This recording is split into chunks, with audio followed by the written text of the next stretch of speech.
Hey, what's up? Welcome to the show. Feeling good with Duddy. That's me. Let's go.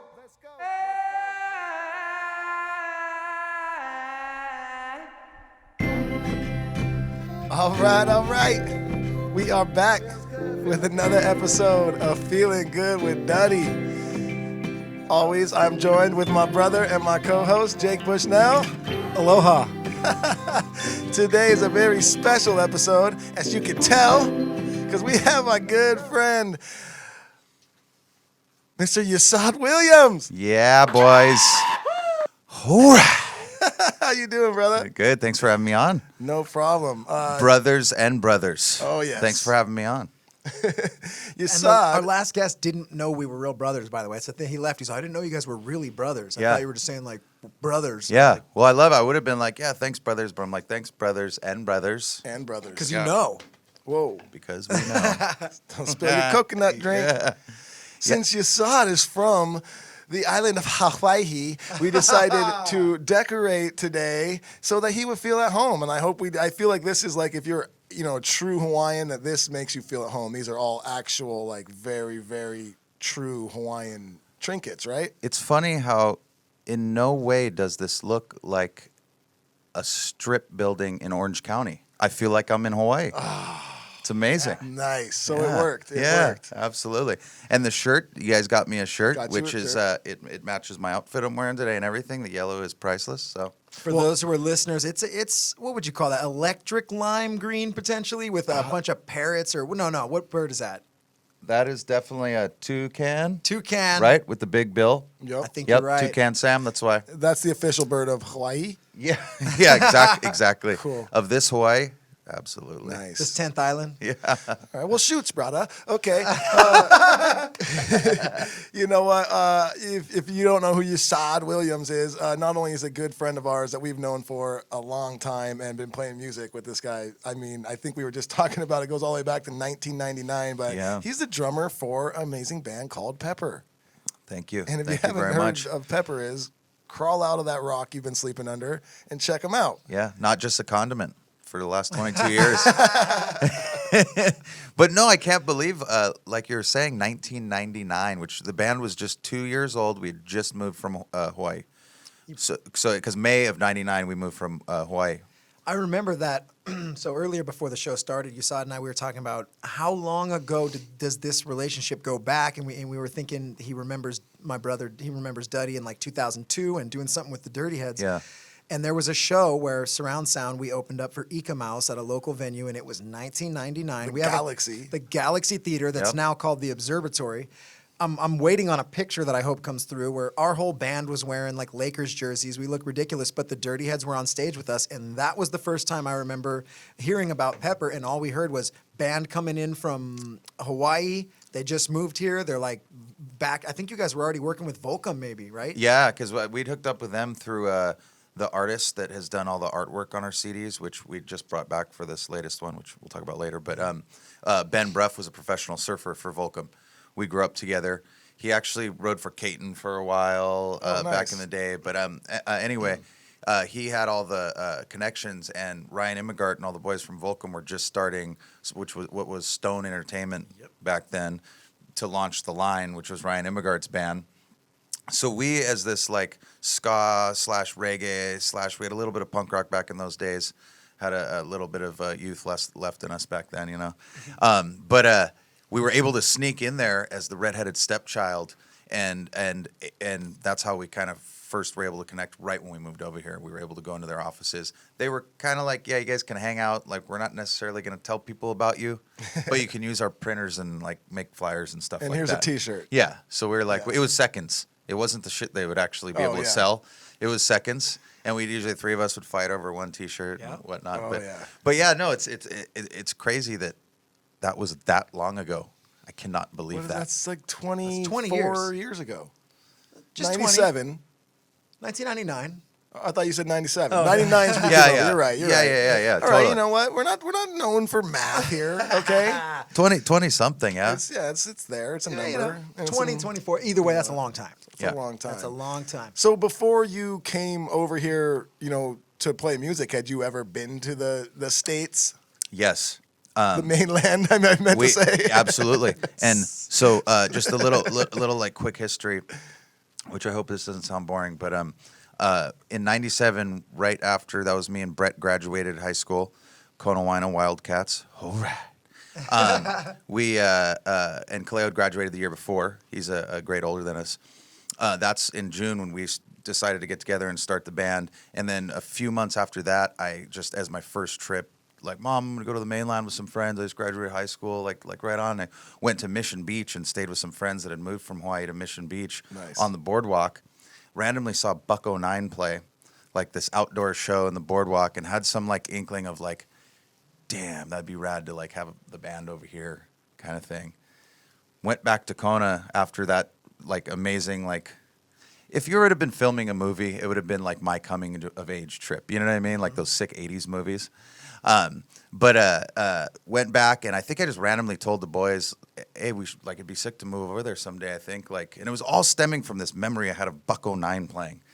And I don't it's so amazing that it was Buck-09, but Dude, and I Buck-09, remember look the them band. up. They're like a ska punk band. I Yeah. think from the 90s, like when I was in high school, when we were young, that was like a cool ska punk band from Totally. this Southern California area. it was like, for lack of a better term, when Sublime and No Doubt and Goldfinger all had videos on MTV, they were the ones that maybe had their videos shown once on late night MTV, Yes. kind Yeah. of.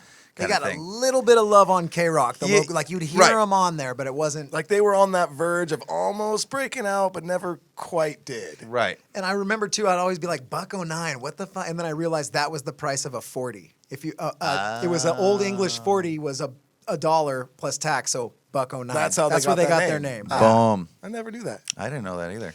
Yeah, I just remember someone telling me that too, and going like, "What? I've known of that band for however many years. Never knew that." Right. I just figured out recently that Alt J band Yep. is, if you hit Alt J on a Yep. computer, what does it do? I don't know, but yeah, it's like all. Yeah, you hit Alt J and it makes this symbol that's a symbol for their name is so deep and like quadruple layered. Like you're like, whoa, guys. Kind of like their Intense. music. Their songs are like math equations. Or I something a little bit. I recently we were on the bus just this last first leg of this last tour with Iration, and we're just flipping through some YouTube videos, and theirs came on, and it looks like the craziest iPad screen. Like the production is insane that I really didn't hear what was going on because I was so Yeah. like, whoa, Yeah. it was insane. No, but it's a- Trippy band. have you seen them live before? No. You get that same vibe live. Like They're it's a very huge. yeah, people love it. yeah, they're like, I think they like sold out like the Hollywood Bowl Yeah. their last time in LA. It's or really something. cool. I mean, the guy's got just a really interesting voice, and like Yeah. you said, they're just very like deep, trippy kind of band. And if you're into just like vibing out, like it's a good show. Yeah, totally. And they're English, right? I'm not sure. I think that's what I heard. But We'll say yeah.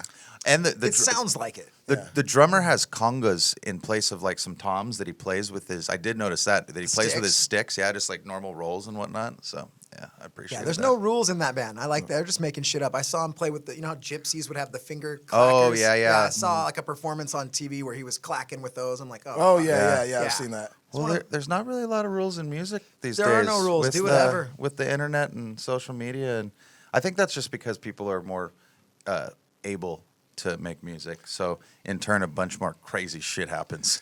Well, and we're able to hear it, like not even too long ago. I mean, if you wanted to record an album that people were actually able to listen to and share it with people, it would cost you so much money. Totally. You had to go to an actual studio. You had to have either someone believe in you and pay for it, or you had to get your mom and dad to kick you down, whatever. You had to go through a lot of work and a lot of money to make a song, then to get people to listen to it. Totally. They had to get the physical copy and put it into their player. Like now, you can make a demo at your house, put it on your social media. 30 seconds later, people are listening to it. Literally. If you buy an iPad or a new iPhone, you get GarageBand with it. That is better than anything we ever had to record with when we were in high school or any of that. There you are know? songs on the Dirty Heads albums that, yes, they eventually went from my iPad, then into, Logic or Pro Tools, and then blah, blah, blah. But the base of the song, the music base, I made on my iPad with GarageBand. I mean, you can do it. The good analogy for that, too, is drones.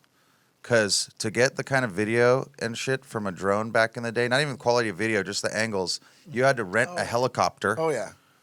and then buy helicopter fuel and then find someone to Hire fly a the pilot. helicopter. Yeah, Pilot. yeah. It was Get insurance on the pilot. Yeah. Yeah. Ensure the cameras that you're hanging from the bottom of it. Yeah, you're right. Yeah. You had to have a huge budget to get any type of aerial. There used to be a thing that people would say, just get stock footage. You'd Yeah. always hear that. Hey, we need stock footage of over a neighborhood Yeah. for this show. The first 2 minutes of cars driving down the street, and you're Stock just like, footage. "Eh." Just Yeah. now it's just doesn't your nephew have a drone? Fly it up there, dude. We're making world class motion Looks great. pictures. Yeah. Totally, it's insane, man. The whole thing. Technology is so funny with like algorithms and everything because we're like a victim of them in some ways because our band name is so common. The Oh, word yeah. pepper. Oh my God. You know what I mean? I think the one time it Yeah. hit me the first time really where I was like, damn it. Well, I didn't think of this in '97. was when the iPhone came out with the, when you text message someone, like for instance, if I text message Dirty Heads to you, it recognizes those two words together and put a link to your band in iMessage. What? Yeah. I didn't yeah. know that. Yeah, yeah. Even like Sublime won't get it because Sublime's too common Just of a a word. word. Yeah. Yeah. So it's a trick. That's what I was like, God, that's so, but not in like oh, that sucks way, more just in a mind blown You're way like, of how like, do we wow. compete with In with- '97, that Yeah, wasn't and a in thing. '97, there's no way no one could have ever, Ever. Yeah. like thought about you know what I mean? You're And it's like- competing with one of the world's top 2 spices. yeah, That's going to be tough. And hindsight is so 2020 with technology. It is just insane. You know what I mean? Because then you got things like Bitcoin and like all this kind of Oh, shit yeah. where you're just like, Dude. hindsight's way insane. Just- Kiss would have been fucked if they came out 30 years later. You know, they would have had to Gene Simmons would have had to rethink his whole life. totally. Is he still coming on the show? I think he's on Okay, next cool. week. Oh, epic. No. What up, Gene?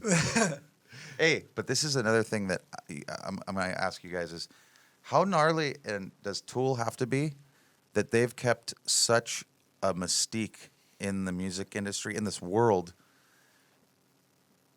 to this day? I think honestly that's why they're so fucking For good. sure. And they're straight up to, in my opinion, the Led Zeppelin of our time. Yeah, Like they're it's- and in this day to pull off something like that in this day of technology and everyone knows everything about everyone. And I mean, part of the reason is because they haven't released any music on anything digitally or anything. So And they don't care. They People don't always care. say that. They go, like, well, there'll be another Beatles. Or that. I'm like, there can't be. Because, back then the Beatles were aliens that came from another country, which was over in England. They had different weird haircuts.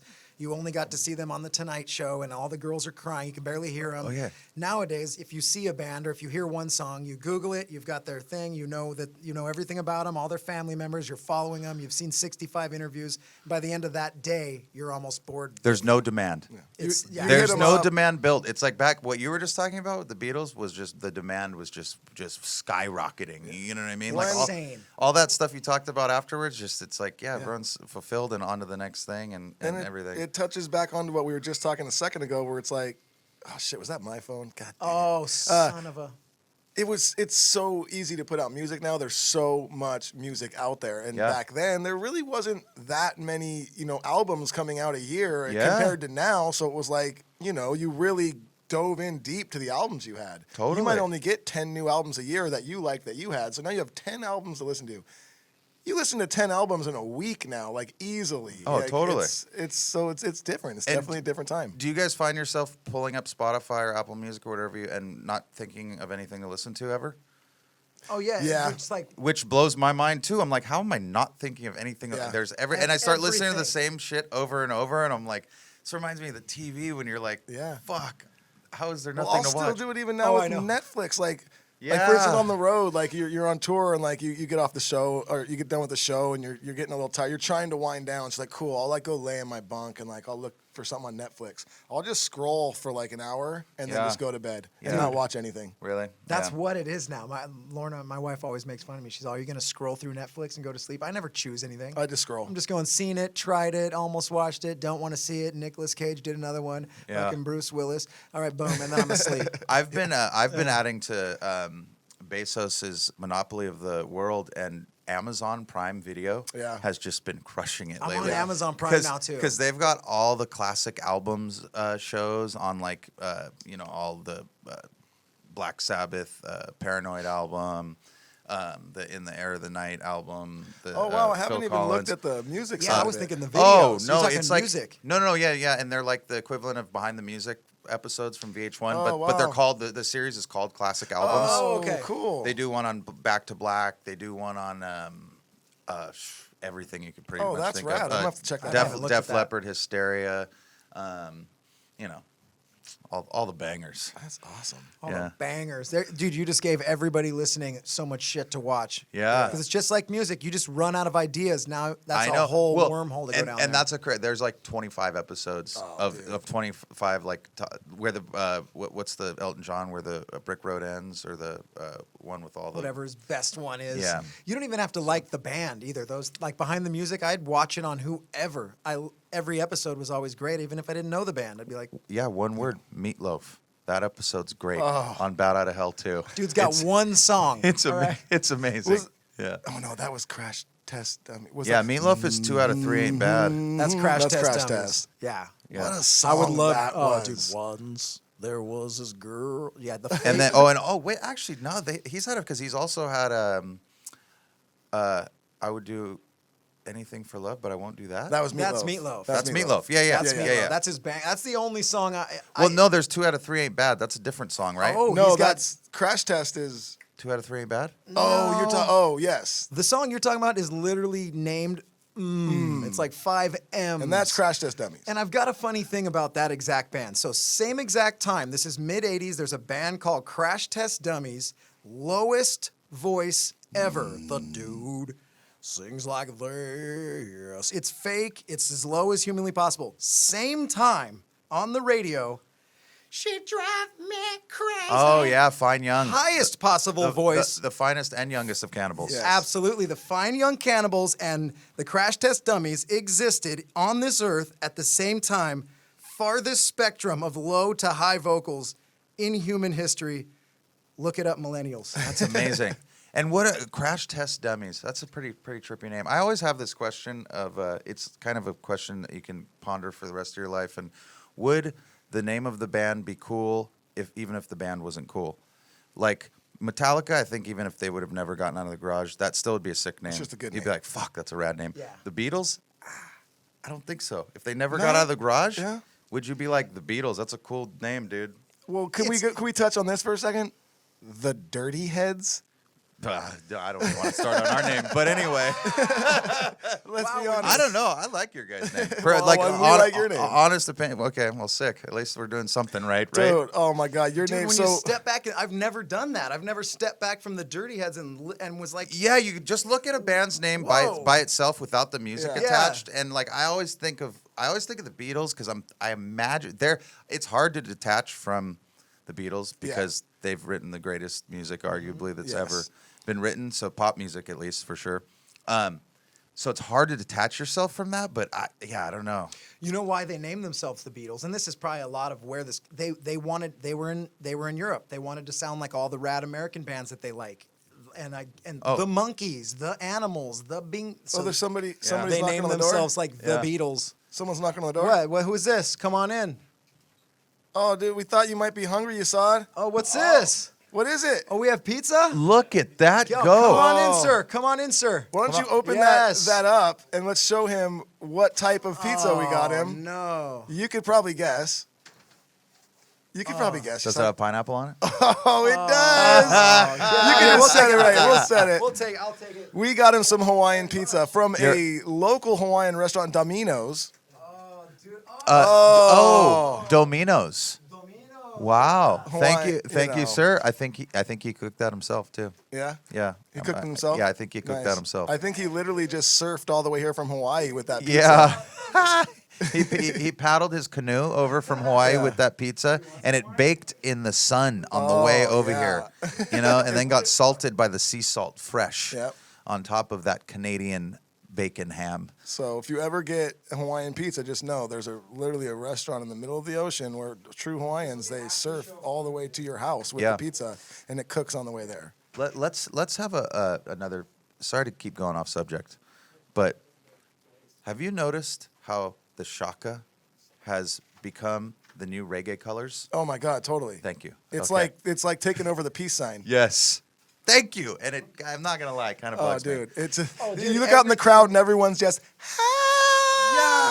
Yeah. Like, 'cause, well, in like when I was growing up, going to high school and stuff, we'd always kind of like, I don't know, for lack of a better term, like make fun of people that their shakas were kind of like, oh, how tight's that guy's shaka? Like what's going on? Or, you know what I mean? They just, World's smallest. and now, but that's what you were off the mic for a second. I was like, how shaka has become the new reggae colors. Like when No Doubt and Gwen Stefani blew up real big and she was wearing the reggae colors, that Yep. became so mainstream culture. And now we got the shaka. Dude, Shaka. it was a mohawk in the Yeah. 80s for punk rock. Huh? Then it was reggae colors, thanks No Doubt. Yep. And now it's the shaka. Dude, we stole I it. would. Can Yeah. we Stole say thanks Pepper for that? I hope, Can we not. say shoots? Can we say shoots? And you Yeah. know what? In the MMA community too, every fighter, no matter where they're from, when they pose, somehow Oh, yeah. it's just natural. Yeah, the gloves, totally. maybe it's like That's maybe a BJ Penn fucking. Weep, well, you know? BJ can do it. Yeah, but that's what I'm saying. Same So high other- school or no? You got no, other side of the island. Other BJ's side? from Hilo. He's Oh, old. he's He's a a little Hilo bit guy. older than Yeah. us too. Yeah. But you guys know the story about the shaka, right? It was from the back in the day on the east coast or the east side of Oahu, in like Kailua, I believe. Fisherman got his fucking 3 middle fingers bit off by a shark, so he's trying to wave. Like about 100 years ago or whenever it was, yeah. So he's waving, and that's why. So that's why I always, I think a true shaka personally is the palm out. Palm out. Yeah, because that was Not supposedly this, it was. the folklore of Hawaii of where it came from. So you guys Yeah, don't so like when, this thing. when you're doing that Yeah. one. Hey, actually, but disclaimer: as long as it's making people happy, I'm all about whatever's true. making people happy. That's true. This is just me, just. And you know what, man? I'm just riffing, man. I I'm wanna- just Dude, it's riffing. you know what? That's what, making fun of each other it's what makes us Yeah. laugh. And so, dude, yeah. I'm the- yeah. We got to make fun of each other Yeah. for everything that we do. Can't I take didn't yourself mean too seriously. To you know? steal No. your guys' thing and to say I'm sorry. I got you a chocolate covered macadamia nut. Nice. Just treats, And, dude. You know, I I hope want you treats. enjoy that. To everyone out there in podcast land, you cannot feel better than you do on feeling good with Duddy. Yeah. I'm telling you. So, I mean, you're thank the- you, so- Hawaiian host. You, so you are far- the best. You're the best Hawaiian host ever. Dude, just nothing but mahalo vibes. Dude, you Yeah. know what? On You know, this show, I've been to Hawaii, a handful of times, so I'd like to think that I'm Ohana. Yeah. You know, and, absolutely. and on that note, every show we want to touch on a little something that makes us feel good. Yeah. So you know what makes me feel good? Ohana. What's Absolutely. Ohana mean again, Yesod? Ohana, technically, it means family, but that's going to go beyond blood when we talk about Ohana in Hawaii. You know what I mean? Your Ohana is your circle of influence. Everyone that you basically choose to surround yourself with, you know what I mean? And it's your brothers aren't just your blood brothers. They're the people you grew up with, the people that you're for through thick and thin, that they're there for you through thick and thin. And yeah, you know what I mean? It's just the spiritual circumference, I guess. Yeah. I think, when you say the word family, most people think of their immediate family. And that's cool because they fall into this as well. But, family, it really means, at least to us, I think, that we're on the same page a lot more than that. Like he said, just the people you surround yourself with, people that you grow with, the people that you make, people that you're going to be around your entire life. I mean, I know there's people that I've hung out with in the last 20 years, probably more than I've hung out with than my immediate family, just because as you get older, you get busy, your paths go in different directions, and next thing you know, you've got these core group of who were friends who are now pretty much your family. Yeah. And we've been lucky enough to where that our core friends then became our band members, which is now our business and our family, and we kind of get to share this just awesome journey together. And on that journey, we've gotten to meet amazing, bands like you guys, tour with you guys, become friends to where I now think Ohana. Yeah. No, totally. And it's just very, very cool. So when you're thinking of that, surround yourself with good, positive people who you think man, I'm probably going to, be around these people for hopefully the rest of my life. Try and choose some good, positive people that not just make you happy at that moment or people that you can have a good time with at that moment, but someone you can see wow, we have a good time, but he's also got, a positive path ahead of him. And I like the decisions they make, and think about that because you're really going to be around these people for a long time, and it's going to be kind of a reflection on yourself as well. So when you're choosing your good friends and your life fucking partners and people you're starting businesses with or relationships with or whatever it is, choose some good, positive people. Totally. I think people that can challenge you in an inspirational way.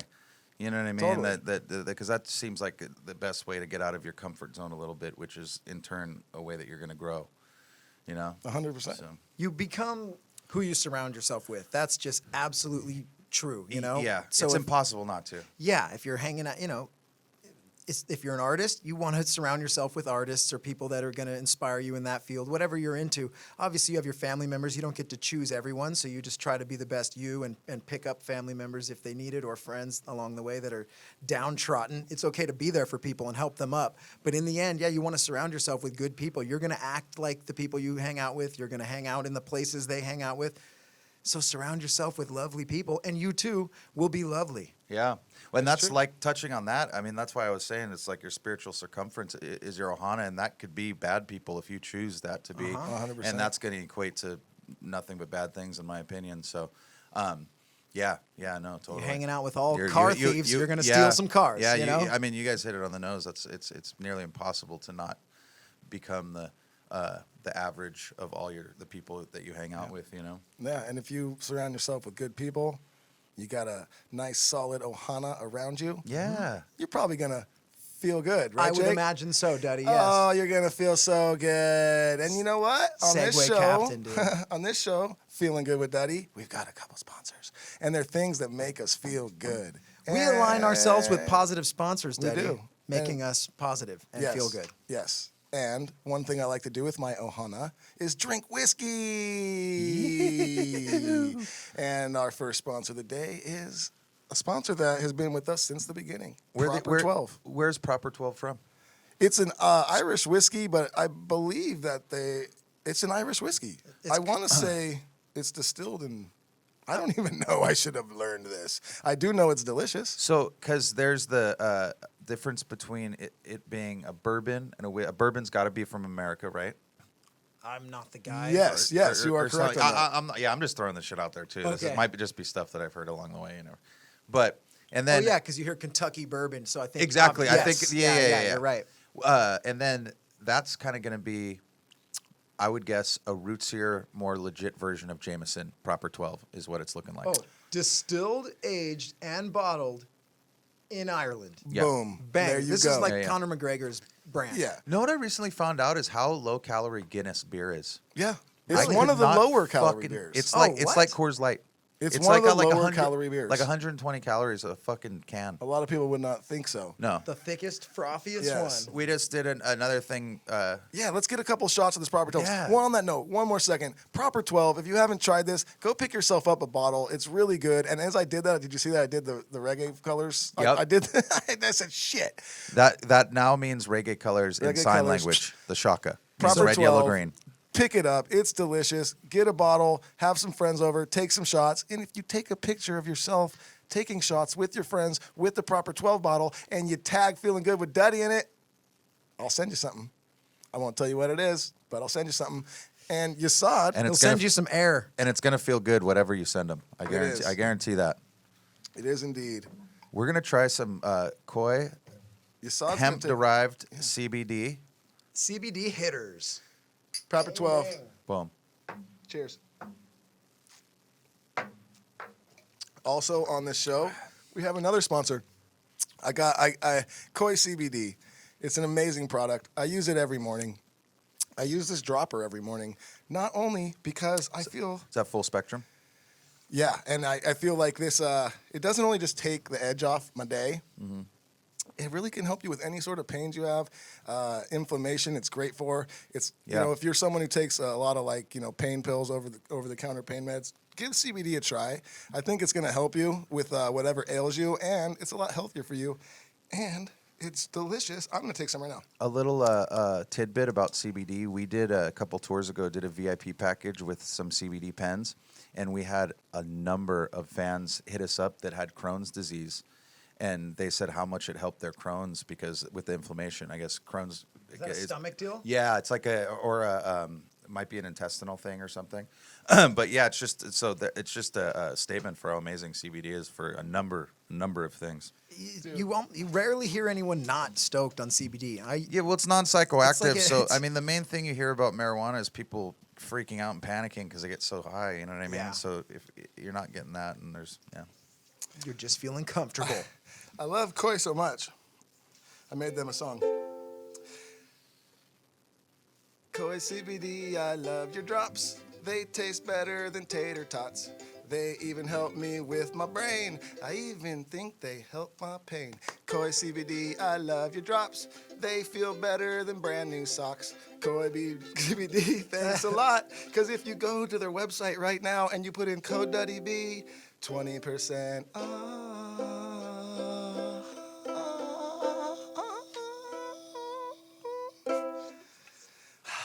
I just watched every chair on The Voice turn around. Everyone's interested in you. Yeah, KoiCBD.com. You use code DuddyB, 20% off. Or I think it's just code Duddy. Try them both. Yep. Okay, One of them, you're not going to save anything, but give them both a good old go. We got to figure out if it's Duddy or Duddy B. I think it's Duddy. I Episode think it's 10, just we're- Duddy. Code it's Duddy. Duddy. You put it in, you're going to feel better, and you're going to feel even way better because it'll be cheaper, 20% cheaper. And 20% better. that being said, another sponsor that we have that I love and use every single day, Sticky Vapes, because I am a busy smoker dude and I love to have these in my pocket. Sticky Vapes, check it out. Great company, great people. I use it all the time. Jake, where do you use it? I hotbox porta potties with it. You look like that type of. I'm exactly that man. That's such a Jake thing to do. It's a big me thing. I've I kick the door open and reveal myself after. I have had boxing fucking the people shit at up. shows like, hey, Duddy, you want to go? I got a joint. You want to go in the porta potty and smoke? First off, it's a joint. We Yeah. can smoke it right fucking here. Nobody cares. Daddy And goes, why? first off, yes. But Yeah, that's a people- creepy offer. That's a creepy offer, dude. No, I don't. No, I don't want to do that. Joints Thank you, are though. super lippy, dude. And you guys out there, I don't always want to put my lips on random people that I don't know's lips. Oh, that's especially in another a porta thing. potty. The vape pen thing now, like everyone's got one of these vape, like the sticky vape or something in their pocket. Hey, man, I'm stoked that you have one. I don't need to hit your vape pen if you're a complete stranger. And that's a thing, like in meet and greets and everything, people walk up, Daddy, hit my pen. I'm like, that's not only been in your pocket all day, Right. it's also been in your mouth for many days. Like, I don't see you walking around with, disinfectant wipes. So we good. And Yeah. I'd rather eat whatever's in your pocket. Yeah. And so at this point, Because guess what? I also have one in my pocket. Just saying. yeah. But I appreciate as the everyone offer. should. I Yes. appreciate the offer. I really fucking do. Feeling good. Yeah. We keep it wildly positive for the first half, and then it's a shit fest on the way out, dude. I was going to save this one for later, but let's just knock it out now. I got one more sponsor on it. What is that stuff? I so- see that a lot. This stuff is great. This product of theirs is amazing. It's like a natural melatonin spray. Okay. And you should when you leave, take this with you. It's awesome. You get off stage at like midnight. Yeah. And you're just like kind of wound up. Adrenaline and adrenaline's pumping. You've just been listening to loud ass music and. Oh, Jacob, yeah. So, and it's hard to go to bed sometimes. Yeah, And you totally. got a busy day the next day, dude. Take a couple of those sprays. Yeah. You're gonna sleep like a baby. I like It's it. awesome. So they make a bunch of supplements, though, right? They Not do, yeah. Melatonin and a whole bunch. They do. I also actually have. Oh, I have one in there. They have this like instant powder that's like great for like memory and just brain activity. Gotcha. And focus, which is amazing. You just pour it in some water and boom, and it actually tastes really good. But I also have these packets, these Total Human packets, and it's like it comes with 2 packets, and one's your daytime supplement, one's your nighttime supplement, and it gives you like a 30-day of each one, and I've been taking them now for like 2 weeks, and it's great, man. I love it. Nice. It feels amazing. So on it, and that's 2 N's, ONNIT, onit.com. Check it out. Get on it. Boom. Yeah. So your new single that you guys just did, Brand New Yeah. Day with Dave Yeah. and Jungle Josh. Yeah. It started with the Boognish tattoo that Dave gave me Yeah. when we were on tour Yeah. in the summer of 2014, and unconsciously now led to him producing a song, 2 songs actually. Oh, he did 2? Yeah, there's another one too. Nice. I thought he just did the one. Yeah, no, there's Dose on there, but so yeah, no, we're psyched, man. It's kind of that's the record that's coming out on June 28th. It's called Local Motion, and it's not just a clever name. We literally like pulled a bunch of the, for lack of a better term, the local motion in our kind of little reggae rock genre we have going on here to produce the thing for us. So Dave being one of them, and Jungle Josh, one of the teams. Stick Figure was another one of the teams that did a couple songs on there. Our buddy named Henry Fong, who's a EDM DJ, produced a song. Him and his buddy Jinko, actually, they did the one song together. Then Kaleo with our friend Ronnie King, that's done a ton of keyboard on a bunch of our old records and whatnot. They did a couple songs. Noah Cronin, who did all the Landon McNamara stuff, the two Landon McNamara records. He's kind of a young kid, just up, and his biggest things he's done so far is the Landon McNamara stuff. But just has such a rad, fresh take on kind of, I don't know, I guess like contemporary Hawaiian reggae, I guess you could say. Yeah. And he's got a studio called C Major 7 that's in Oahu. So. Yeah, that's kind of what it consists of, the production teams of the whole record. And That's dope. When's that drop? June 28th. Nice. So that's coming up. Yeah. Woo. Yeah, we got two singles are out so far, and then we have, I think, It was one. Brand New Day, and what was it? Warning. Yeah. Warning. Yeah. Yeah, Warning was the first one with super dope. with Stick Figure on it, and then then that one just came out. The Brand New Day just came out on Friday. Got a couple videos for them both, and yeah, we're psyched. It's this is you probably know. Sometimes you release a record and you're like, oh, sick. Okay, it's coming out. Okay, it came out. Okay, shit. I wish I would have done this and that. Like this one, we really have like all guns are blazing. Nice. We're firing on all pistons. We brought in someone to work the record label side that we actually poached from another record label. So we're like, beautiful. Yeah, so we're like full record label guys, like poaching people. And That's shit. coming out on Law. Yeah, I take it. Yeah, Sweet. absolutely. So that whole if you lift up the hood of Law Records right now, the engine is running very smoothly and nicely. That's good to hear. And yeah, well, just because those things you run, especially with the double-edged sword of technology these days, is yes, it's so easy to get music out there, but to correctly and strategically get it out there, there's so much more T's to cross and I's to dot. It's fucking insane. Like making sure all your back end's good with all your Facebooks and all your like. Well, it's crazy. There's like a whole other side to it. You got to think of the socials, which is like a humongous side of it now. And then not just like, okay, well, are we going to try for radio? Well, now you also think, okay, well, are we going to try for radio? But then also, what are we pushing towards streamings? Yeah. It's different, you know, because certain songs might work way better streaming and certain songs will work way better for radio. And like, 100%. There's so much more to think about. Yeah, it's crazy. So yeah, so that's so on that end, that everything's lined up pretty straight. We're really excited. We got the tour around it that just finished the first leg with Iration, Fortunate Youth, and Catastro, and yeah, we're psyched. We're on. I was talking to people on tour and because we're on one of those. We're on a good one right now where we've just been like really crushing shows lately and like feeling like real good where we're connecting on that subconscious level. Where a band does sometimes where you just after being a band for 20 years, you go through peaks and valleys and like big time. Yeah, and we're just like everyone's just happy, everyone's really excited, everyone's just so just feeling it right now. So yeah, we're connecting on a subconscious level right now, and just having you know what it is. We're having a fucking blast. Well, man, and that's all it so really comes down to is we're having so much fun right now. So you guys have been doing it for so long. I mean, you literally have been doing it longer than the Dirty Heads. Because when you were playing that show with Surround Sound, like we talked about earlier, like Dirty Heads weren't a band yet. We would go up with Surround Sound and play like 2 songs. And I don't even think we had a name They were yet. a thing. I don't even but think they we were weren't- called the Dirty Heads. We had the first song we ever played with them, the song was called Dirty Heads. was John with you guys? He was with them. John was in our band. Holy shit! Yeah, dude, Yeah. this I is didn't all. know that. It's so crazy. So I yeah, mean, I'm sure I'm sure at one Yeah. point, but that's well, it was it all. escaped me. By the time we met you guys, they were becoming a thing. So our band, was HB Surround Sound. It was my band. We were like a punk rock, reggae, ska. Who knows what we were, But John was in our band, and he was playing percussions, and he had a couple cymbals he would hit.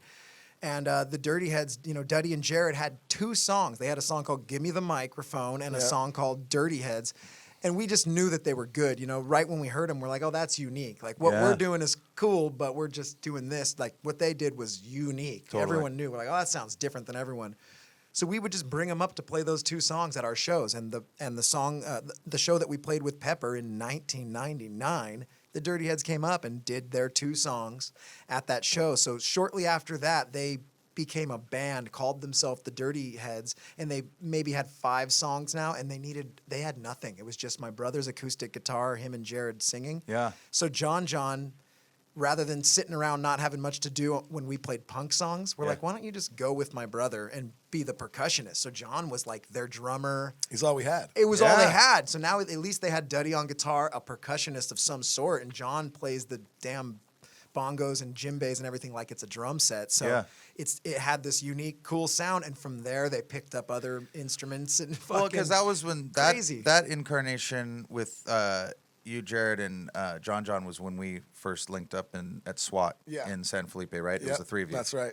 Yeah. Oh my God, that trip was insane. Yeah, I possibly thought I wasn't going to come back from it at one point. What year's We this? barely made it. 2002, 2002. 3, yeah. So I think we maybe like got our first little, like we'd done Warped Tour once, and maybe like Kona Town got its first little, a couple people like this album, like right on little bump or whatever you want to call it. Yeah, you guys kind of, when you landed here, there was some buzz. You know, Yeah, I there think was it a nice buzz. Yeah, which was funny because people used to hate us so bad about ripping off Sublime back then. Because when we first moved here, and there would be like message boards when websites first came out. Message boards were a big thing. You know what I mean? Oh, I remember message boards. Yeah, and people would just rip us a new like fucking asshole like every day because you guys are such fucking rip-offs, like this and that, like whatever. Like, and I think it was, I don't know if it was both the boys' voice or if it was more like Kaleo's, like, oh, you guys are so disrespectful, trying to sound just like Bradley, this and that. And then it's funny because you fast forward, and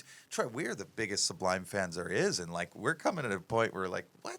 We respect, like, This is like, out of respect. Yeah, those guys are Listen- those guys are our heroes. And then, but it's funny now you flash forward to nowadays, and it's like people want that. I think people want bands to sound like. And I remember when I first got into Sublime, I was looking for when I figured out that they were kind of playing reggae, because I didn't figure it out for a while, because I heard the Descendants cover on a surf video. Yep, on Momentum. Momentum 2. Momentum 2. Yeah, on I heard Hope, and I thought they were like Pennywise and No Effects and all those bands. So I was like, oh, sick, another like of these sick punk bands. Then I heard Don't Push, and I got so confused. I was like, what the? And then I spent the next like number of months searching for 40 Ounce of Freedom, because in Kona I couldn't fucking find it. Even flew to Oahu to Jellies. Oh, wow. That was the sick comic and CD store, CD and tapes at that time. Yeah. And my mom took me over there. Yeah, let me find Sublime. Found Robin the Hood and bought it, but it was kind of a shocker because I started listening to it. And I was like, that's "What is even this? more of a what weird- is this yeah. crack music like?" Because I didn't dig to the Easter eggs yet in it, like the greatest hits and like all those Saw Red and all those songs. I just listened to like the kind of like 4-track like speed meth music, for lack of a better term. And then you hear like there's like a hobo yelling at someone for 5 minutes on that album. Just back out. Yeah, Right? Back out. Like, what the fuck? But Totally. Raleigh. But Raleigh. But I think my point was, once I figured out it was reggae, I was looking for any little. I remember Real Big Fish had a couple songs that weren't ska and were actually kind of like slower tempo. To like, I was digging for like anything like that, and it seems like the world works in cycles. It seems like we're back to that cycle now, where kids are just. There's a lot more of it now, obviously, because there's a whole scene, a reggae rock scene now, which wasn't. Yeah. It was more just part of the alternative scene then. The kids are just digging for it. It was and a loving funky it. thing, right? When all of those bands, because our band was doing like kind of reggae, and it was almost like if you threw a reggae skank in at all, everyone just said, "Wanna be Sublime." Totally. I swear to God, Totally. dude. Because our band 100%. got the same shit. Like, dude, most of our Totally. music was punk. We had like 3 reggae songs and a bunch of punk and metal, but we played one reggae. It was like, "Wanna be Sublime, assholes." Yeah. And fair enough, you know. Yeah. And I mean, whatever. To this day, it's funny. Like you said, if you throw a skank in, they kind of sound like Sublime. Yeah. They kind of sound like If Sublime. you go distorted at one point, Yeah. if you're distortion, and then if there's ever a skank, you are a Sublime band. Yeah. That's Yeah. what Totally. we thought we were the Clash. That's what we wanted to be. We loved Sublime too, but we were like, we'll be like the Clash, and then it was like, no, Sublime wannabes. Yeah, And which we is kind of so were funny. too. which is a crazy statement for what an empire. See that Yeah. lighter? That lighter. That fire maker. Yeah, but you know what? It was almost like, cool. We kind of sound like Sublime. Thank you. Yeah. Whatever. That's better than whatever we think we sound Seriously, same thing. What do you got, Mark? What do you got? like. Listener questions? Mark, dude, just shining. Nice. Yeah, let's do some listener questions. I'm interested in this because, Duddy, you were saying there was actually a couple good ones. There was a couple good ones. So, You know what? We're going to be super professional, and I'm Yeah, just going to pull it I'm up on cur- my phone I'm- like a I'm- total pro. I'm very curious. Have you guys seen Cobra Kai, by the way, Oh, on YouTube? shit. I haven't seen season 2 yet, but season 1 was a straight. I It have was just not. Insane. amazing. Oh, you got to watch it, Duddy. You'll love it. It'll make you rethink the entire early days. Yeah, thank you. No, Yeah. I'm only 2 episodes into the second season though, so they flipped that whole deal on its head. You're just all you want is for Johnny to succeed, dude. When they do the montage and flip it about like Daniel LaRusso being the bad guy, you're like, wait, holy shit, You start agreeing. you're right. Fuck Daniel Yeah, LaRusso. he pushed you at the beach and tried to get your girlfriend. Of course you have to fight. Like Came yeah. from out of town, Oh. like from Fresno. dumped water over the thing at you when you're smoking a joint at Halloween. All right, we got some You listener did pull questions. it up. Okay, I was trying to read them out. Wow, the that phone is here. that is professional. We're looking at this on a flat screen. But those aren't all the People. questions. I was going to read a different one. We'll Duddy, pull the ones you're into, bro. That's okay. Okay, what about this? We'll do. Okay. Oh, now they just took it down. Okay, here we go. How about this one? Rebecca and the Arcades. I would love to hear you describe your creative process while writing a song. Let's see. The normal one would be on our past albums would be usually Brett and Clay will come up with an idea, and then we'll all sit in a room together and we'll hash it out, and that's the kind of overall umbrella way that Pepper writes music. You know what I mean? Yeah. Occasionally, like a song like Blackout, which is a punk rock tune on our Pink Crustaceans album, that was just like me in my bedroom with my acoustic guitar. I came up with this little like punk rock riff, showed it to the boys, and they were actually like, "Oh, what? Oh, we should jam that. Actually, that's pretty sick." You know what I mean? So it's like usually it's going to start with a guitar riff from the guitar, and rarely will it start with a vocal melody, and then kind of go from there. But to talk about our new album, Locomotion, it was almost like we stopped at the idea part where we came up with an idea of a song, and then we sent it to the different camps. We sent it to Dave and Jungle Josh, sent it to Stick Figure Boys, nice. and then got their take on it, because what we wanted was we really wanted to run it through their filter. Because you take a song like Warning, and there's no way in hell we would have came out of the studio with that reggae heavy of a song. Yeah. There's just no way. And that was with Scott from Yeah, Stick Figure, yeah, right? 100%. Yeah. And that's because we did, like I said, to answer your question, after that initial idea of the song coming up. Yeah, let me try that. After that initial idea of the song coming up, we passed it on to whoever the production crew was to get their take on it. That's very cool. And then they got it back to us, and maybe a couple little things, but we were already so far out of our comfort zone that we were getting a way different product, which is exactly what we wanted to do. Yeah. And then after that, it got brought back to us where we did that hashing out I was talking about, which would normally happen right after a guitar riff or a vocal idea, and then turn it into a Pepper song. Yeah. So, yeah. They So almost- it was That's like That's bringing cool. like a fourth member into the band, I guess you could say. But they start on an acoustic guitar, probably like, huh? 100%. Yeah, that's what it's so. That's Yeah. what it always almost is. That's the easiest way. Like some people play piano, and there are people now who get on a thing like a garage band and start building a song. But yeah, man, for the most part, it's an acoustic guitar. You come up with something catchy, and you realize it, and then build from there. Yeah. And you guys do it together. Yeah. Someone comes up with a riff, and then it's, hey boys, everyone piles on. Totally, because I think there's there could be the three real aspects of a song, and it's like the initial chord progression, and then there's the groove of the song, which can totally take it and can make it a totally different song from A to B. It could be a totally different song from groove wise, and then there's the melody of the thing too. So No. it's like those three pillars. I think maybe we're almost pretty much finished by the time it got back to us the second time. Yeah. Which was great, and we didn't want to get it back and be like, oh, actually no, and come out with something that we would have done by us three going into the studio anyway. So No, yeah. that's cool. That's a really cool take on it, because I don't know if we've ever done that. Like, obviously, we've worked with lots of different producers and writers. Yeah. But when we yeah, worked us with the producer, too, but never to this. Like, here's our baby. raise it for a little bit and give it Yeah, back, and that's we want a to see how cool it turns take out. on it. To like actually make a start and then just send it to a producer and be like, "Yo, do Yeah. your thing without us in the room," No, literally, a couple of them were just fucking scratch vocals. and then they just Like, made something around it. Yeah, Oh, like that's fucking. really cool. I'm pretty sure. I would have to double check, but I'm pretty sure Brett sent. I don't know if it was Scott or someone. Literally a scratch vocal track that might have even been from his phone or something, yeah. and that's where it started. That's and really then we cool. got it back with like say a groove and maybe a chord structure or something. Yeah. And then we're like, okay, and then it Go from there. Yeah, exactly. And then it was cool because we have our own studio up in the South Bay in Redondo Beach, which is Pennywise's old place. It was called Stall Number 2 back then. It's called Kona Town Recording now. Nice. So we're able to go in there and just do whatever I want, whatever we want as far as be free with time and whatnot. And Brett and Claire have their studios at home, so I mean, as a vocalist, I'm sure doing vocals at home can be such a comfortable, rad It's thing. the You know what I best. mean? So Yeah. So with all that, that's kind of, after all those tightening up the loose ends, we were pretty much where we're at now with the record ready to go.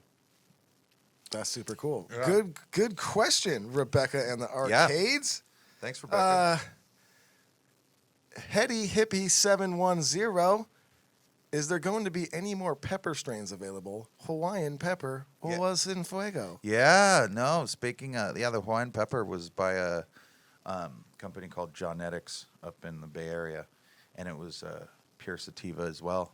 All that, because all the, like back in the day, like in high school and whatnot, we had some friends that were solid green thumbs, and they would just be growing all kind of crazy cross strains, guava this, all this. But at the end of the day, they all had that piney sativa smell, which was just that heavy sativa. You know when you smell it. So we ran into Johnetics, and they kind of had the pretty much like to the T that strain that we grew up smelling, which turned out to be, which the Hawaiian pepper is Golden State Haze, Lemon Haze, and I think just like another, like a Golden Haze or something. It's three that are together, all pure sativas. And that kind of just will grow at a real limited kind of supply here and there, and occasionally we'll make some pens with them through shatter tanks, just some live resin pens and whatnot. But we're just in talks with a new farm because we want to do something that people can get, basically. Yeah. Because like with the Hawaiian pepper, it's like once in a while it comes around. Yeah. And if you're It's in a treat. Yeah, if you're in the Bay Area, you can get it because their delivery system will deliver it Yeah. and whatnot. So yeah, we're talking to some farm right now about getting something that is kind of a mainstay, I guess you would say. Yeah, no, that's cool. Yeah. Man, when I smoke a lot, I get hungry. Do you get hungry? Are you hungry right now? I got something for you. Oh God, Dude, I know that you guys love these. It smelled like sweet bread was baking. I got in you here. Hawaiian rolls, baby. Yeah. It No, was baking I was- behind the TV. I was about to ask. Fresh. Yeah, fresh. Yeah. That's the new Sony microwave TV. That's Yeah. exactly Thank you. it, dude. Thank Yeah, you. you can have one now. You can take them home with you. I'm gonna I'm make- sure you haven't had one since you've been, here from Hawaii. No. We had 'em shipped. because it was a long canoe ride over then here baked. to Yeah. get here. Yeah, So, of course. yeah. Sweet, man. Hey, much love. That Damn. is dinner and dessert right Oh, and there. you got that. And the Don't pizza. forget the Hawaiian pizza. Yeah. God, it's amazing. It's unreal. I'm feeling better than good. I'm feeling better than good, guys. Oh, now I get the question. Have you ever tried Hawaiian sweetbread? Yes. Stuck. Should have read that earlier. Stakora the dragon asks, "Do you love dragons?" That's just That's everybody loves dragons. Let's be fucking honest, Yeah. okay? yeah. I know, especially the whole Game of Thrones thing and all that. You know what I mean? Oh, it was a tough watch if you love dragons. A lot of them. Well, a yeah, lot of them true. hate it, yeah. But dragons are so hot right now. they're very hot. Yeah. Yeah. Ben It's Affleck kind of like has one on his back. it's kind of like Hansel and Zoolander. They're so hot, right? He's so hot, He's right, so now. hot right now. It's like dragons. They're so hot. Hansel. Yeah. Let's do another one. Odd_Rena with 2 eyes. I'm guessing that's Audrina. She's Yep. either really odd and her name's Rena or her name's Audrina. Right. Who are your biggest influences? Let's see.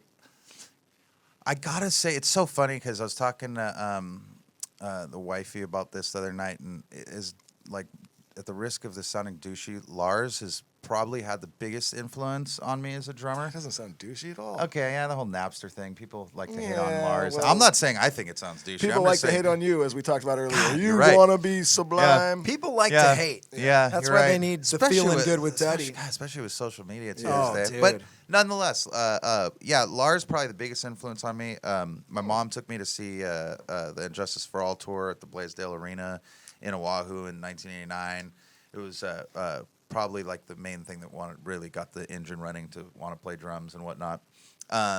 So yeah, as far as a drummer, he is probably one of the biggest influences, along with John Bonham from Led Zeppelin, of course. Stuart Copeland was kind of the one that really, from the Police, kind of got me hip to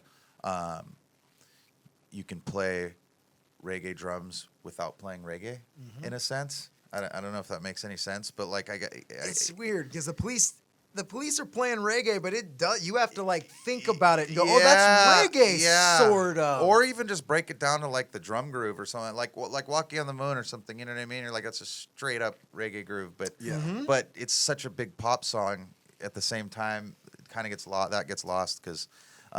Well, they threw their own style on it. Yeah, and Yes, it's the Police. Copeland, Yeah. Stuart Yeah. Copeland's. There's a difference unbelievable. between, and I would say that even kind of happens to us sometimes, where it's like we get lumped in this, oh, you guys are a reggae band. And it's like, Yeah.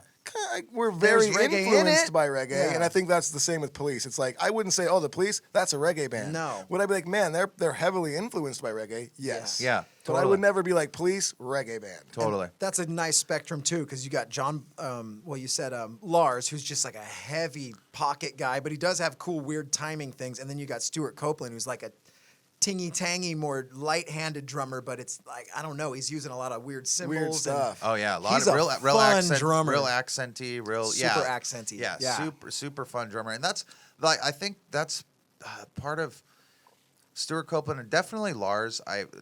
More than I think Lars has written some of the coolest drum parts. Definitely some of the coolest thrash metal parts ever. Is the entertainment value that Lars has when he performs. I really appreciate. You know what I mean? Because I'm like us being a 3-piece band. I'm always trying to do as much as I can back there, and you know what I mean. Like I'm trying to entertain the crowd as well as hold the beat down because there's just 3 of us up there and trying to do. So it's like I look at Lars and someone and like the shit that he does standing up behind his drum kit and like that shit like gives me chicken skin and makes my blood boil the best way ever too. You know, do that a lot. It's fun so to watch. yeah, so it's like I think it's not only the skill that I appreciate of all the shit that he's written and the history that he's made, but also just the performance value that someone like Lars obviously pays attention to. Yeah. You know, That's cool, man. So. That's cool. Any other good ones here? Let's see. Oh, here's one from Lionize Music. Oh yeah, the boys. boys. Yeah. When Lionize Music was on tour with you guys, why did you make them kiss you goodnight after each show? Oh man, well, I think it was mainly because the stubble. You know, it kind of was the equivalent of like putting me to sleep, just rocking me to sleep a little bit. Natural like exfoliant as Yeah, well. yeah. Before Yeah, bed, yeah. sure. Kind of like a Velcro thing with your beard and their stubble? Yeah, no, I was just probably didn't even have a beard back then actually. So, yeah, This is what inspired him to. yeah, Nice. yeah. It might have sprouted. Because of Might have the sprouted stubble. because of the God. Lionize boys. You know. This could lead us back into the next segment. You got one? From Closer to the Sun. Oh, are you trying to go for band camp? What are Oh, you I doing, didn't Duddy? even see the CTTS Yeah, one. that's what that means, right? How about, you got any good Closer to the Sun stories? Or do you Closer just to the have Sun. a band camp story? I mean, I got a real solid Bandcamp story. All right, we're doing it. Yeah. Oh, and this one time at band camp,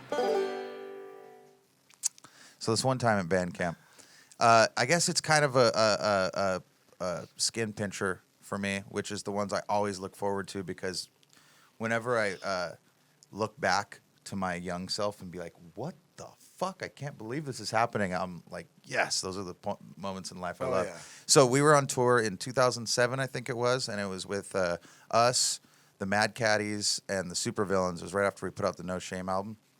And this was one of the first times that I think the Brodeo really started to come around heavy. And I'm sorry, I think it was the Expendables Mad Caddies and us.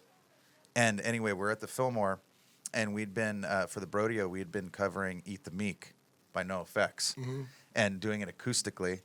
So, which was rad. It's one of our favorite bands, NoFX, obviously, with like their record label. Like that's the reason we have a record label. Everything. So anyway, never thought of the fact that the Mad Caddies are on Fat Records. So lo and behold, at the Fillmore, Fat Mike shows up.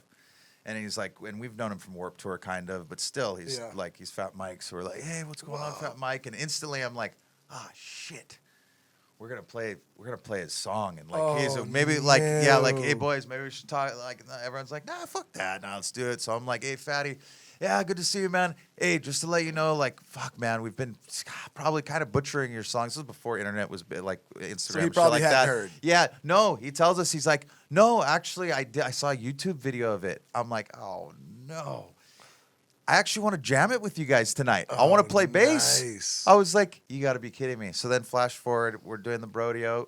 Fatty's there on the side of the stage waiting for the acoustic bass. He just rocks the acoustic bass on Eat the Meek, and yeah, just full pinch myself. That's pretty awesome. It was, yeah. And those are the times that I make sure that they're not overseen by my conscious self, because I always got to look back and be like, holy fuck. That's pretty cool. That is fucking amazing. That's a huge thing to be able to do. Realizing when you're in a moment. Yeah. And then being able to go, oh, I'm in a moment.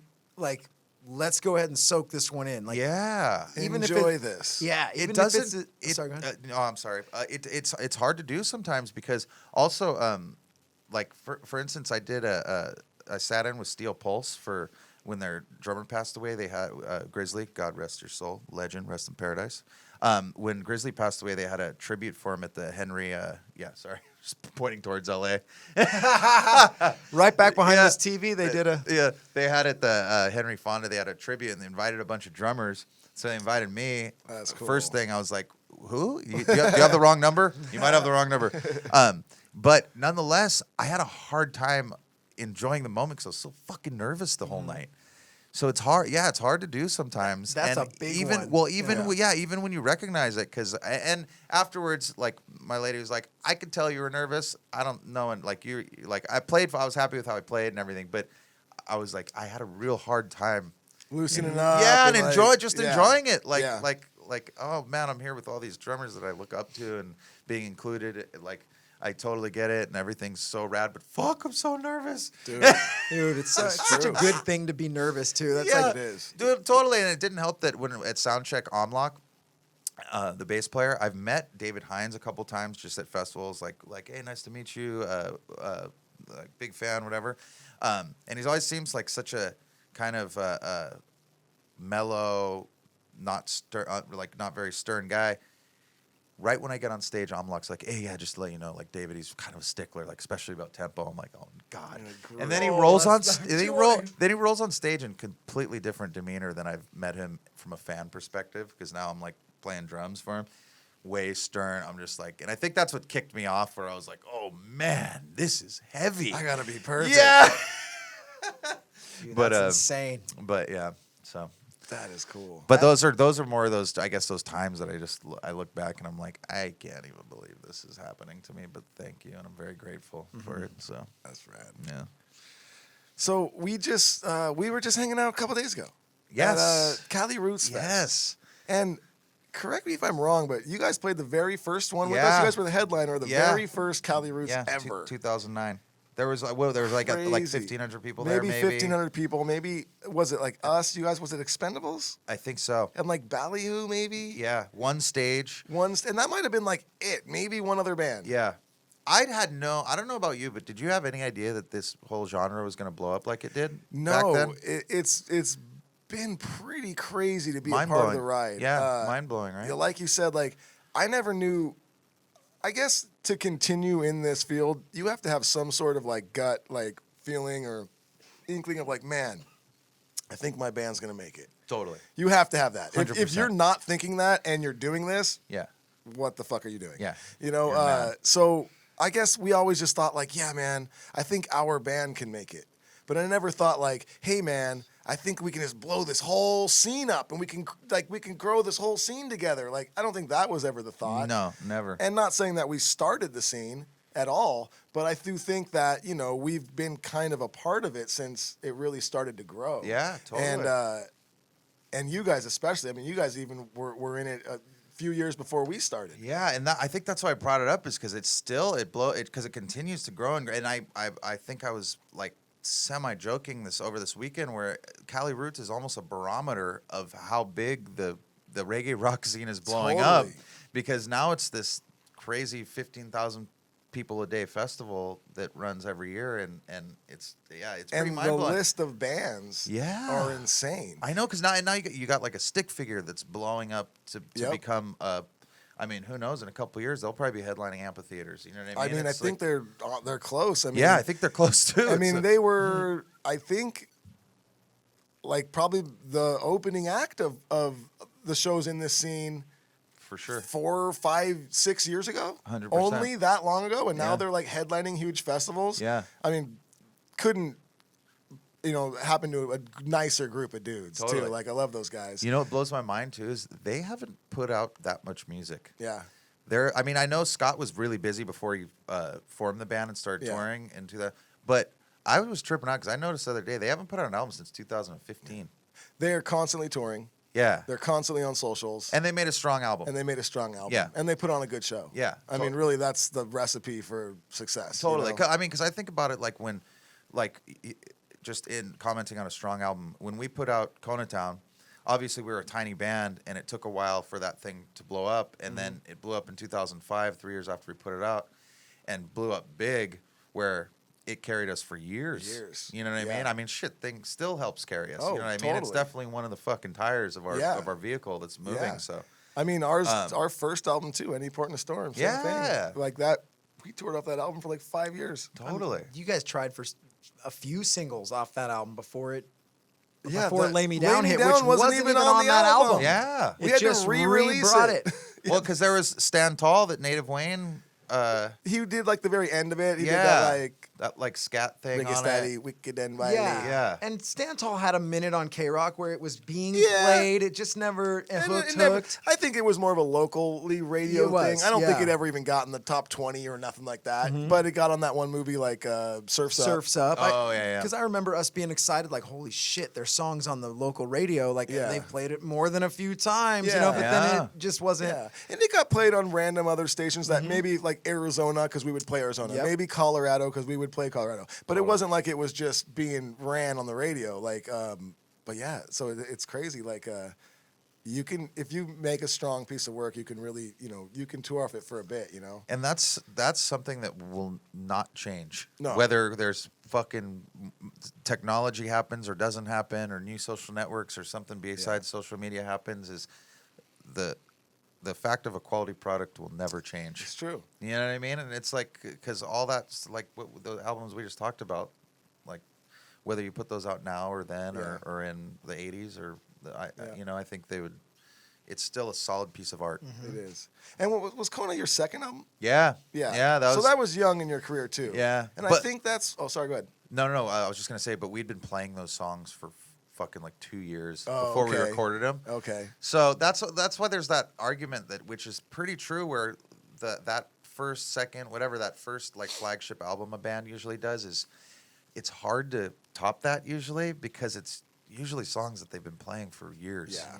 And then you experience some success and you got to make a new album. There's no way you're going to be playing those Yeah. next songs for years. Well, I was gonna say, I think it's hard to do that later in your career. Yeah. Because, like I said, like your second album, our first album, and you don't really have that fan base yet. So Yeah. that album you use to grow your fan base. And you Totally. go out there and you tour your ass off on it for years and years, as long as you really can. And it's a lot of people's first impression of you. Exactly. Which will stick around for It sticks. fucking ever. It sticks, And then after that, then you've built your name, you've built your fan base, and now you kind of got your structure down. And now those people are expecting new music. Yeah. So it's like, okay, we Yeah. can tour off this for a year and a half or so now. Now we got to do new music. Yeah. And then you got to get in that cycle, because And if everyone's decided they love you now too, now they love you and they're waiting for new music. they're waiting for Yeah. new music. Better Whoa. give me something that I want. Like, Yeah. it becomes Yeah. harder and harder to please. You've entered the race, whether you like it or not. Yep. And especially this day and age, like we talked about earlier, with how easy it is to put out music. If you're not putting out new music and you're not putting out content on your social medias and you're not touring, someone else is. Yeah. And they're going to go listen to that new person. They're going to go to that new person's show and they're going to follow that new person on socials. And if you're just not doing that, no, there's like just for instance, I like speaking on our band, it's like we're not big enough where we can drop off of social media. And like you take a band like, I don't know, for instance, like a Fall Out Boy or something. Yeah. They can just fire up their social medias when an album cycle is going to come around and be like, okay, we're coming back and it's all good. And their million people they have on their thing are waiting for it to, like, once something drops, okay, cool, I'm in. Yeah. Where, yeah, like you said, like we got to stay persistent or else there's someone else that's going to. And that's maybe the double-edged sword of the reggae rock genre blowing up so big is there's a lot more competition, I guess. There is. Because it's like we said, like we've been growing with this scene. And yes, like some of these bands in the scene and you know, we've had some really great success. Yeah. But on the scheme of things, we still have so far to go. Oh, totally. We still have so far to go. Totally. And that's the grand scheme of this whole genre is, I mean, like, for instance, you see a band like Atmosphere that comes and plays Cali Roots. Everyone loves him. I'm a huge Atmosphere fan myself. But he's big in kind of more of the grand scheme of things. Yeah.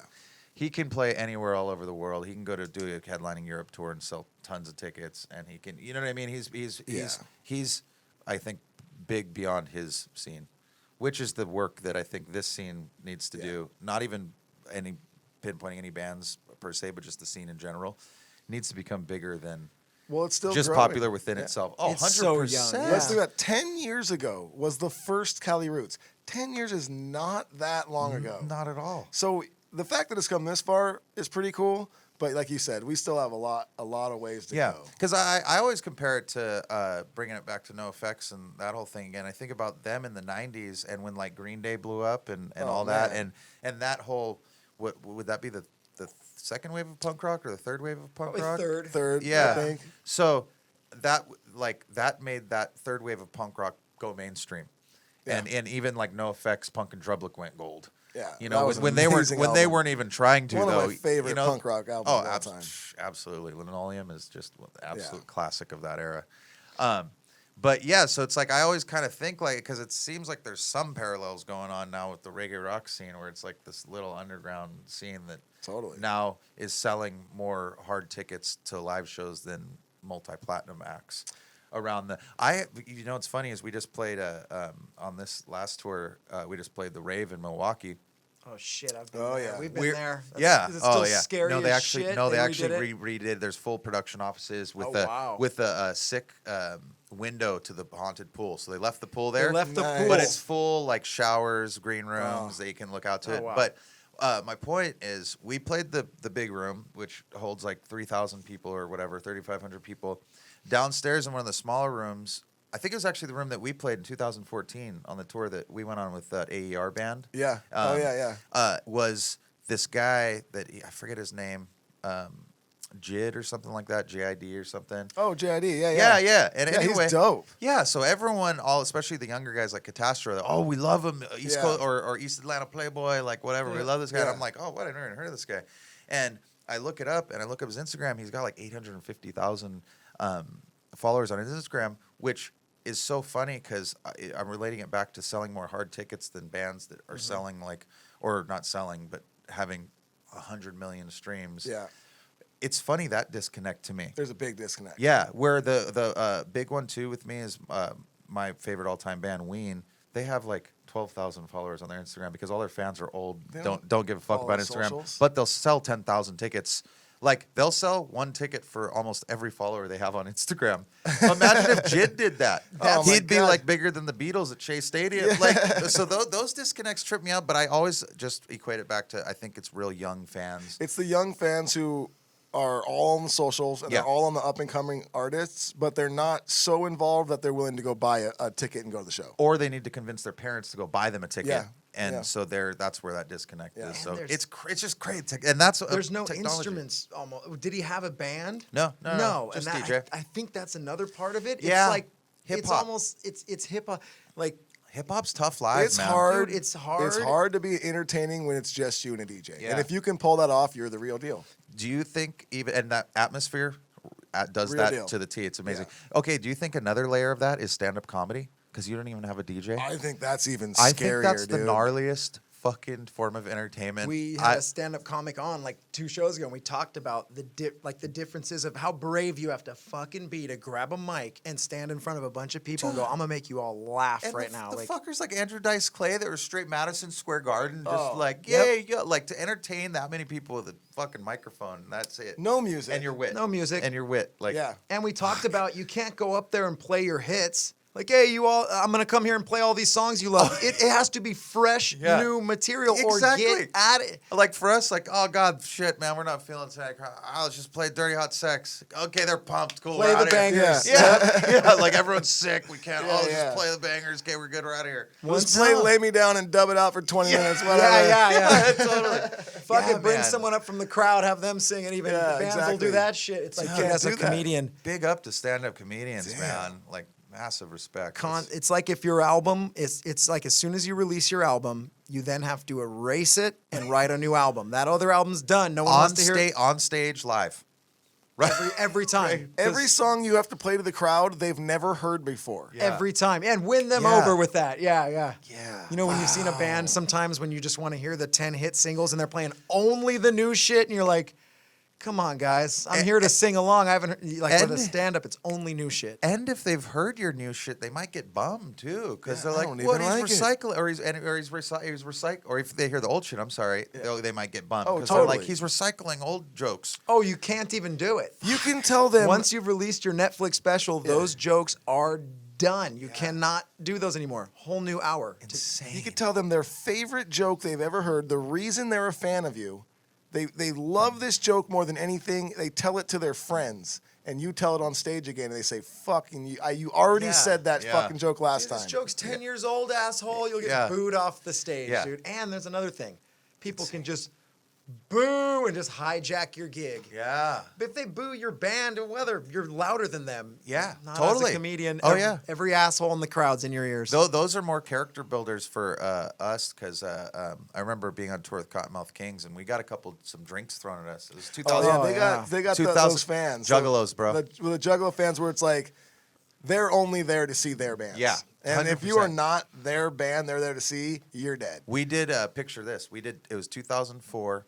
It was all suburban noise bands, like all like King Spade, all the Oh, yeah. bands, and then us direct support for Cottonmouth Kings for 45 minutes. Oh, so it's a slew of their people. Oh God, yeah, and then You guys. us with like trunks and no shirts, like Oh, pretty fresh no. from Hawaii, like 4 or 5 years, like removed from Hawaii, and like, yeah, I remember it was Ogden Theater. I remember getting 2 drinks whipped at like Whoa. like full leaning over, but We did a couple shows.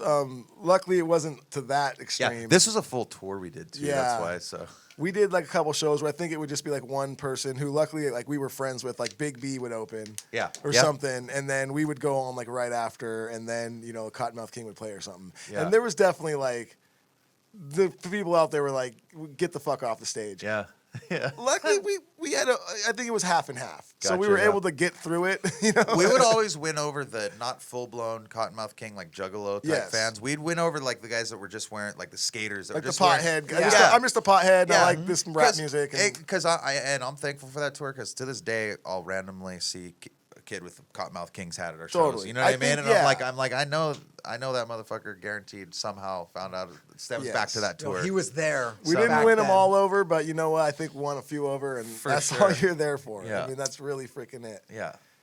Yeah, man. So what's next? Anything else cool coming up? Yeah, just the record, which like I was saying, June 28th, that's going to be out, and then we're going back. There's 2 more legs of the tour, the Live from Paradise Oh, that's tour. right, with Iration. Yeah, so that's going to pick up on July 11th in Oklahoma, and then we're going to finish out the rest of the country through end of August, pretty much. So, yeah, Dope. that, and then the album, and just kind of getting the engine going, and you know how it is. The cycle's going to start. So, Oh, yeah. we're Will just you- going to be playing songs, playing the new album, and seeing where this amazing path that we embarked on in 1997 continues to take us. It's not stopping. That's No. the thing is you guys No, are no. Oh, in this man, thing now. And I respect the shit out of the process, man. I'm into it. Hell yeah. Like I just been letting the music lead the way. I truly believe it's like all of us are just we're lucky enough that music visits us and we're able to transmit it for people. It's pretty fucking mind blowing, and I will never. I don't think it'll ever soak in. I never will get it. No, Don't let it. Yeah, don't let it soak in. Yeah. Just Yeah, keep being amazed. I'm like, It's yeah. It's funny when you try to let it soak in. Like, I'm gonna really think about it. Yeah, and it starts to sound absurd when I Yeah. start thinking about it Yeah. and start like bullet pointing in my head. I'm like, this sounds fucking crazy, but fuck, man, it's awesome. So You have a show though too. I wanted you to plug. You have your own yeah. podcast. Oh, You've been yeah, doing yeah. Almost far forgot about longer that. than us. yeah, absolutely. Another thing that's kind of like respect the process and just let it lead the way. Mike Sutherland, who works for Sublime with Rome now Yep. and used to work for us for a while. He's been doing podcasts for years, and I was on his for a couple times, and he always would tell me, "Man, you got to do your own." I never really paid attention to it. Then 2 years later, he brought it up again, had a name and everything. He's like, "Hey, man, maybe you should name it Disposable Heroes because you're such a Lars fan, because it's the track off Master of Puppets." Yeah. And so I kind of started listening. And I was like, okay. So anyway, we ended up setting up the podcast. It's called Disposable Heroes. It's only about drummers, or I only have drummers on it, but it's not all about drumming. It's kind of more just conversational, like this, just kind of getting behind the layers of the actual drummer that's on stage, and not talking all about rudiments and whatnot. Yeah. And yeah, so just started it for fun, and I've had a shit ton of pinch me moments with that, man. I've had Adrian Young from No Doubt on it. I've had Josh from 21 Pilots. I've had Fish from Fishbone. I've had That's awesome. I got Smelly. I just did Smelly from NoFX. I did. So all these guys that I've literally grown up like idolizing, I end up talking to on my podcast, like, "Yeah, dude, we love your band." I'm just like, shut the fuck. Are you kidding me? But in turn, I like, it's amazing because I think it's indirectly made me a better drummer as well. Nice. Because just talking to all these drummers and just surrounding like we were talking about earlier, who you surround yourself with, and being able to engulf myself in these 2-hour conversations with someone like Vinny from Less Than Jake that tells me all about signing Fall Out Boy and doing Filled with Ramen and all these things, and being able to, I guess, have an excuse to geek out on these people I've become friends with that are in other bands. Yeah. And you know what I mean? And not be punishing them. Yeah. In a sense. It's just been so enlightening, I think, for me. And yeah, I'm it's really fun. That's awesome. Disposable Heroes. Yeah, Disposable Heroes. Look it up wherever you listen to podcasts after you listen to this one. That's right. Well, shit. Is that anything else? I mean, we could keep going for 3 more days. We could just How have long him are back. we going? We'll have him back. We're already. Oh, hey, I'll come back anytime. We'll have him back. anytime. Just let me know. Yeah, we gotta save shit. You're yeah. coming back next week. Yeah, perfect. As we start that music, will you bring me that brown paper bag that's in the fridge, please? There's a brown paper bag in that fridge in the top left corner. Will you bring me that? We'll just keep tapping that music for a while. I'm sure Duddy's got some Thanks things to say. again for stopping in. Feeling good with Duddy. Yesod, thanks for stopping by. Thank you guys so much. Feeling better than good as I leave. Oh, Yeah. And I know that he probably worked up an appetite, so we brought him some more food. That's No, it's right, for Yesod. dude. Give that to him. Why don't you open that up? Why don't you tell him what we brought you? Just in case. Oh, I have an idea just by the feeling. It looks like some spam mushubi, boy. Oh, shit. All right, Shit. as we say in Hawaii, this broke the mouth. Okay, because it's so good, it breaks your mouth. All right. And remember, all you kooks out there, flip the shaka around. All right, dude. Chip, chip. It's getting fucking embarrassing. You're just letting us know out there. All right. You're the same person at the concert that's going, rock on! This means I love you, okay? This means I love you, and this means Yes. rock on. Okay, so And now that we know. This means fuck you. This means fuck you in the 80s. Let's get our shit in order, Yes. everybody. Oh man, we could do a whole episode on the different middle fingers. We really, really, really can. But yeah, feeling good with Duddy. Thanks for stopping by. And this summer, make sure you go to the Cutlass booth that will be at all the 311 and Dirty Head shows. Jake B will be there hanging out. Thank you. Keep playing that. And he can say what's up to you whenever you want. You go to the booth and you say what's up to him. He says what's up to you back. It's a pretty good situation. We're also going to be running the Feeling Good with Duddy podcast out of the back of the bus all summer, so you'll still be able to hear it. And go to cutlassbrand.com and get some new gear. And what, Mark? What? YouTube subscribe. God damn it, Mark. God dang it. Why are you so sensible? Go to our YouTube and give us 5 stars. 5-star ratings, 1-star rate. Just rate us, whatever. If you listen and it's 1 star, give it a star. We're not asking you to be liars. You know, what else, Mark? What else you got for us, Mark? What else? Yelp. Go to Yelp. Just kidding. Yeah, go to Yelp. Yep, leave all your disappointments at Yelp. Rate us on Uber. All right, have a good evening, Duddy. Next time you're hungry, order a Hawaiian pizza, and a true Hawaiian will scurf all the way to your house and just hand that thing to you. Domino's. Manapuo! Was that from Moana? Was it? I don't even. What was that? I like that one.